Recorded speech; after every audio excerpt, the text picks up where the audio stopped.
Meron tayong piman dito, carrots, tapos isda na pinirito. Yan, meron tayong kamatis, sibuyas, luya. Lunod natin yung ating sibuyas. Natin yung isda para lalambot siya.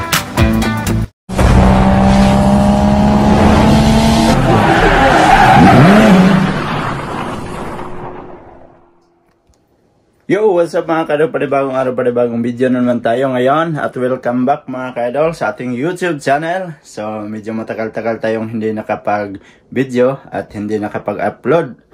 So, yon, sa mga solid kadol dyan, may galaw shoutout sa inyo. Saan man solo kayo mundo naroroon. So, yon mga kadol, sa labas namin ay medyo walang araw. So, yan yung ating mga taniman sa likod. So, malinis yan dyan sa likod.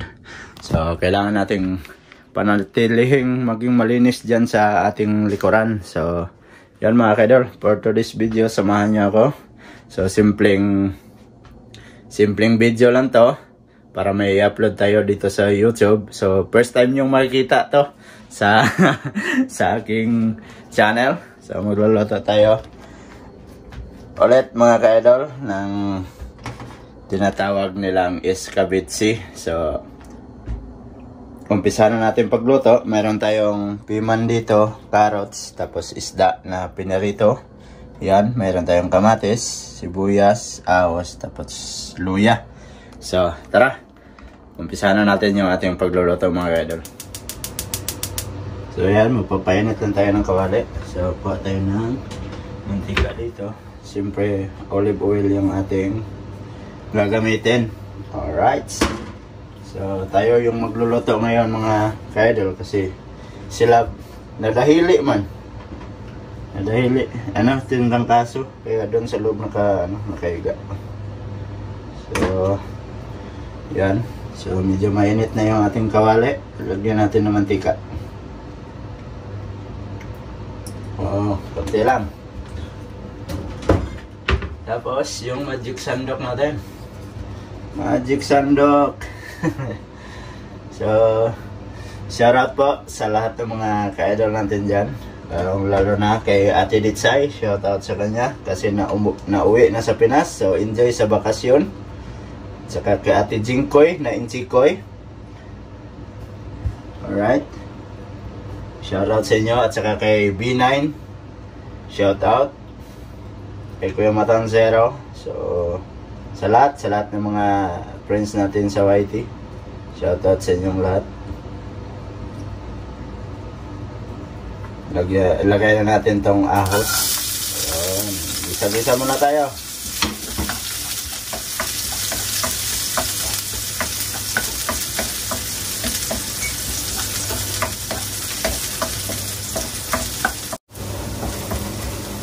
Tapos lunod natin yung ating sibuyas.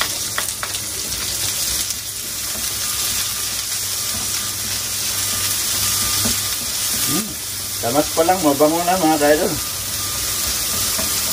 Paano lang kaya pag mamaya? No? Yan. Sabayan natin yung luya para mas lalong bumango. Alright.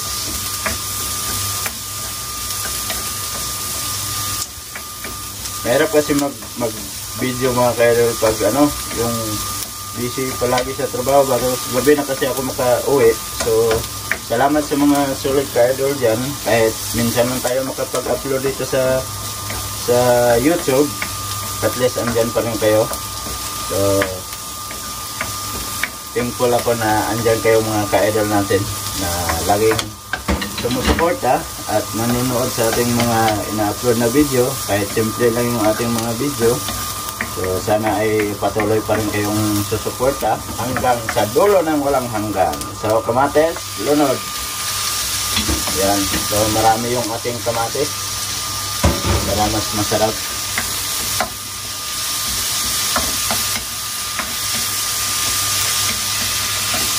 Yan. Maya-maya, lunod natin tong isda pag na durog na yung ating kamatis na nilagay.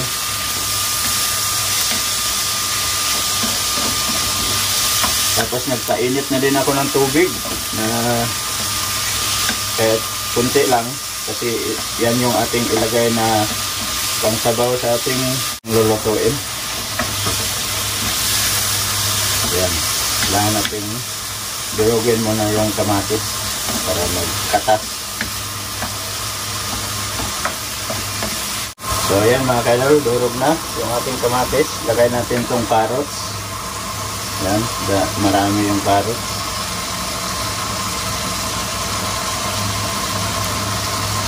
Yan. Carrots.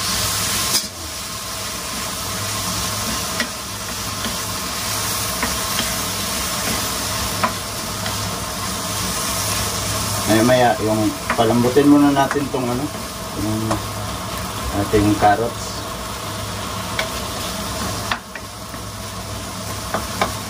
Yan. Sabawan natin konti para hindi siya maano. Konti lang. Oops. Yan. So, nag-init ako ng tubig para tuloy-tuloy yung kulo niya. Yan. Palambutin na muna natin yung carrots. Ayan, tingnan natin. Alright. Diyan natin ilagay. Tapos lunod natin itong mamaya na siguro itong piman kasi mabilis lang yan malambot. Isda. Ayun.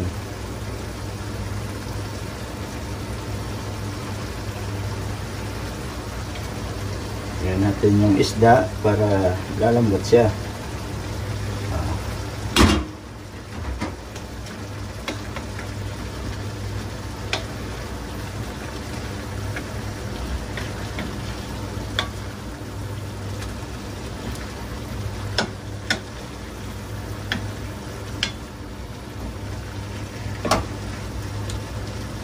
Tapos, lagyan natin paminta.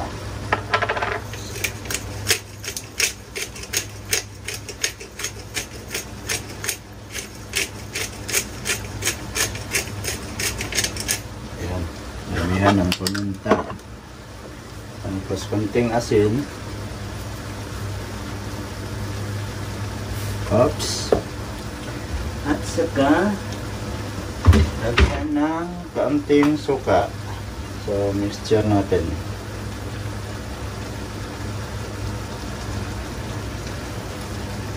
Wow.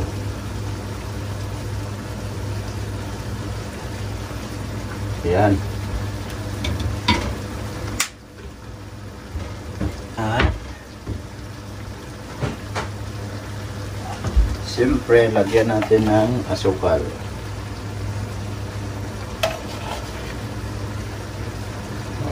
Tansahin muna natin para yung labas niya, yung sweet and sour ba? Sweet and sour. Yan. Pinaan na natin yung apoy para hindi siya mawala yung sabaw. Kung baga sa Bisaya, dili mahubsan. Yan. Alright. Yan, puluan na natin. So, ilagay natin tong piman. Yan.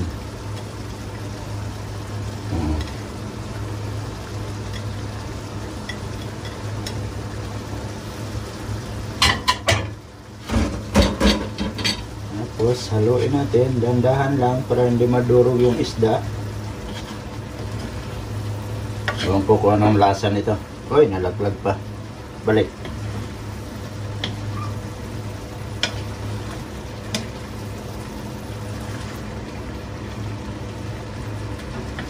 Yan.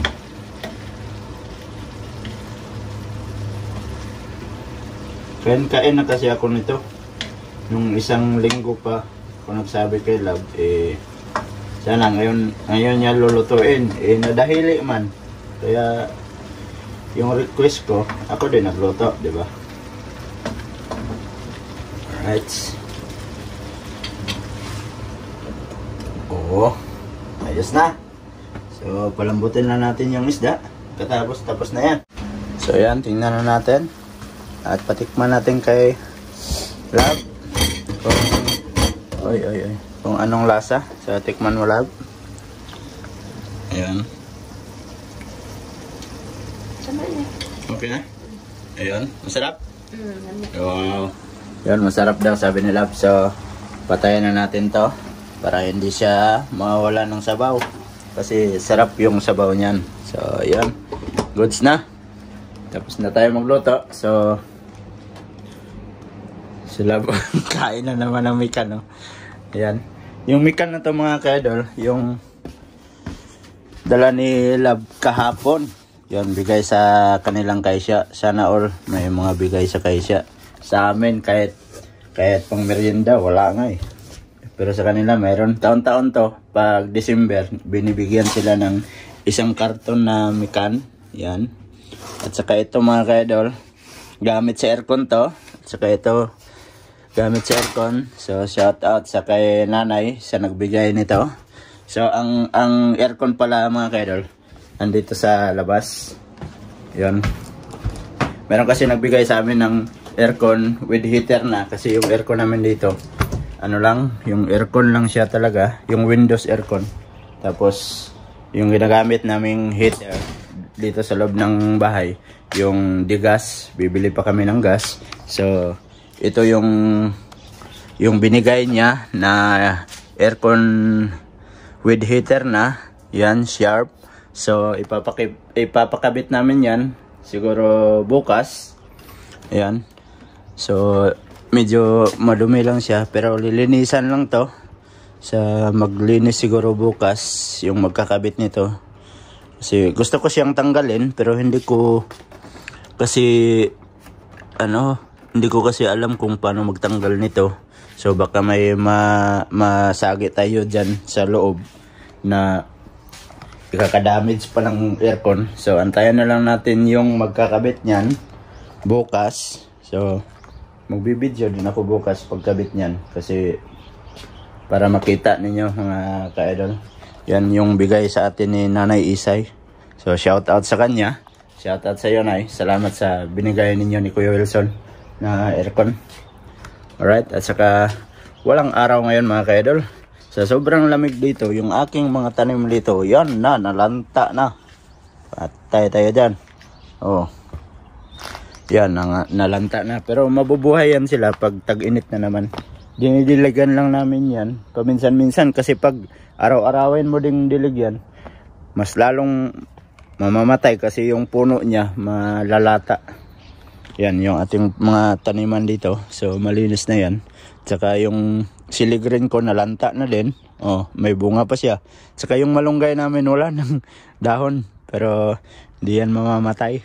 So sunod na taon mabubuhay na naman yan. Magbigay na naman yan ng dahon para may magulay tayo.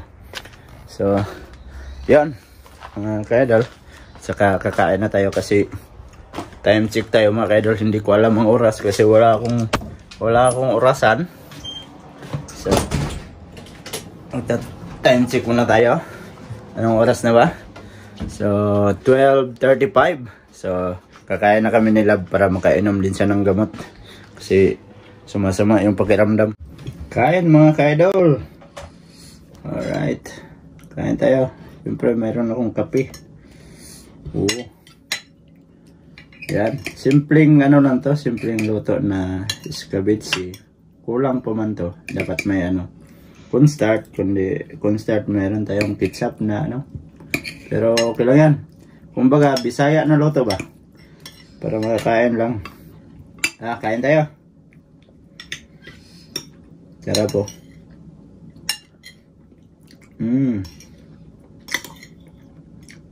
Kasi yung cornstarch pang palapot lang naman yun.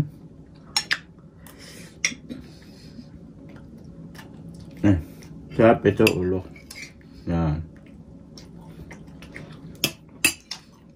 Uy, kuha tayo ng Oo. Alright. Yan. Para sa buto. pukpok, unod, bulad, dukot.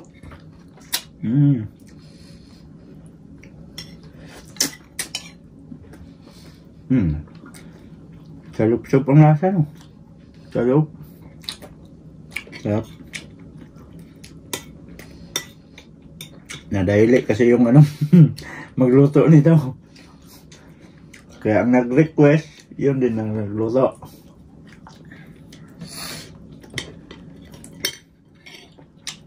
Yan. May ano si Lab, may trangkaso. Kaya, kanina, may ibang tawag doon sa Tagalog. Sa amin kasi sa Bisaya, tuob.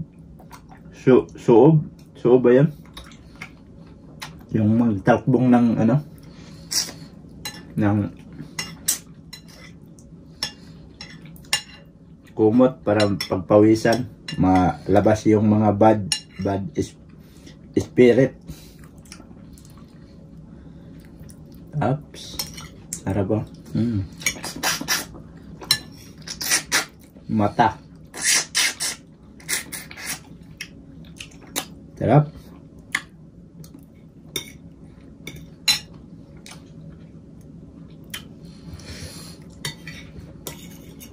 Sarap kasi kumain ng mga ulam na minsan mo lang makain.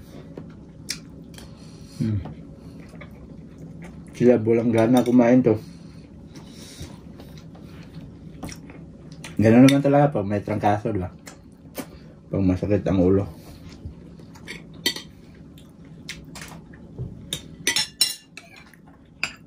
Kaya tayo. Sarap po.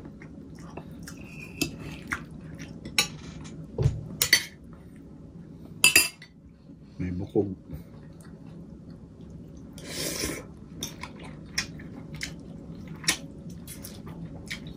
Tama lang yung ano, asim at saka tamis.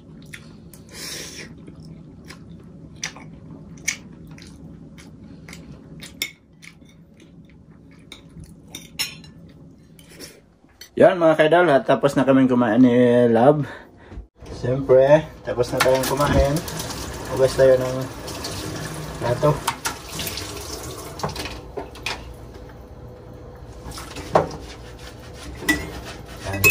At hugasan yung ating kinainan.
Banlaw.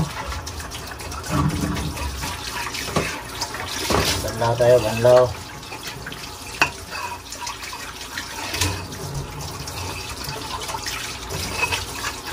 Maghugas ng plato mga kaidol.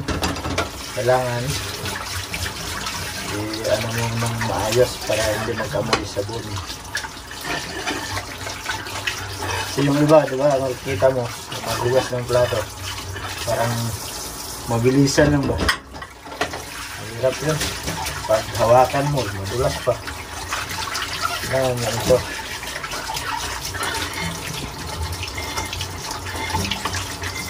Tagal ka man matapos, at least alam mo, malinis yung gawa mo. Diba?